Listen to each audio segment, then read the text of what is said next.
শুনেছেন আপনারা যে 15 তারিখে অমিত ভাই শাহ আসছেন কুমারঘাটে আমাদের পূর্ব আসনের ক্যাম্পেনিং।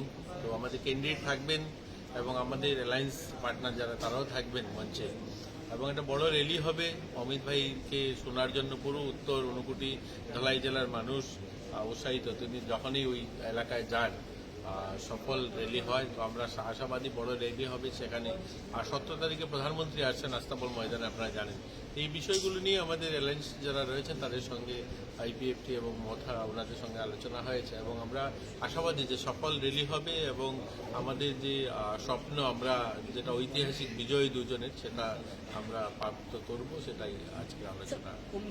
কেমন লুকটুক আসতে পারে? দেখুন, আমাদের অনুমান 30-35 হাজার কুমারঘাটের মাঠটা আমি বলবো না যে আস্তাবলের মতো ছোট মাঠ, খুব বড় মাঠ নয়, কিন্তু সেই মাঠে 20-22 হাজার লোক জমায়েত হয়। কিন্তু আমরা আশা 35-40 হাজার লোক হবে। আপনার কুমারঘাট যেভাবে ওনার নমিনেশন দেওয়ার দিন দেখেছেন জনপ্লাবন হয়েছে, ঠিক সেভাবেই হবে। পুরো কুমারঘাট প্যাক থাকবে আমরা বলতে পারি। আপনি তো বিভিন্ন বিধানসভা পরিদর্শন করছেন বা কথা বলছেন, কেমন সাড়া পাচ্ছেন?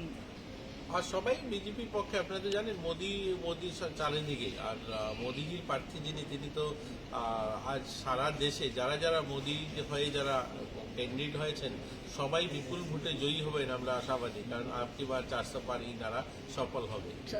একদিকে বিজেপি ত্রিপুরামতা, অন্যদিকে সিপিএম কংগ্রেস, কেমন হবে লড়াইটা? দেখুন, সিপিএম কংগ্রেস ত্রিপুরাতে এটা মানুষ মেনে নেবে না, কারণ দীর্ঘ বছর একটা দলের আমি কয়েকদিন আগেই ঋষ্যমুখে গিয়েছিলাম। ঋষ্যমুখে একটা গ্রাম, নলুয়া গ্রাম, যেখানে কংগ্রেস করার অপরাধে একসঙ্গে 9 জনকে খুন করা হয়েছে। তো এই দিনগুলো মানুষ ভুলেনি। কংগ্রেস সিপিএম করার কারণে অনেক ছেলে মেয়ের জীবন যৌবন জলাঞ্জলি দিতে হয়েছে। এটা কংগ্রেস সিপিএম এলাইন্স ত্রিপুরা মানুষ মেনে নেবে না। इलेक्शन का यहाँ में टिंकू रॉय जी हैं, शुक्ला हैं, हमारे पार्टी प्रेसिडेंट बी के रावत, अपना जो भी इलेक्शन का कैसे कोऑर्डिनेशन करके आने वाले इलेक्शन में west Tripura and east Tripura सबके बीच में उन्होंने बात परसों अमित शाह जी आ रहे हैं कुमारघाट में, जो ईस्ट कॉन्स्टिट्यूंसी में पड़ता है, तो क्या क्या वहाँ पे हम लोगों ने तैयारी किया है इसको? नहीं, अमित शाह जी आ रहे हैं, हम लोग वी आर वेरी हैप्पी कि वो ईस्ट में भी आ रहे हैं। कुमारघाट में प्रोग्राम है एंड वो आई थिंक सक्सेसफुल प्रोग्राम होगा। चीफ मिनिस्टर अटेंड करेंगे, कैंडिडेट्स जो है वहाँ वो अटेंड करेंगे, मेरे पार्टी से वी.के. रामपुर अटेंड करेंगे, Prem Kumar Reang from IPFT attend करेंगे। So I hope that we are very good successful program. सब अच्छा चल रहा है। क्या मैसेज रखेगा लोग? मैसेज आज गणेश पूजा भी है, सब लोग को हमारे तरफ से सबको विश्व पूजा का प्रणाम। आप लोग सबको कौन से विषय पर आप जोर दे रहे हैं प्रचार में जाके?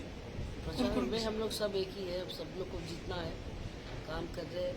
और सब वर्कर्स लोग बीजेपी, मोथा, IPFT सब लोग जुड़े हुए हैं फील्ड में और सब काम कर रहे हैं। देखते हैं, आप लोग सबके आशीर्वाद भी होना चाहिए। रिजल्ट कैसा होगा आपको? तो मैं कुछ नहीं बोल सकता, जब आएगा तो आप लोग खुद बताइएगा। Thank you. मैम, कल कुछ मीडिया में आया था कि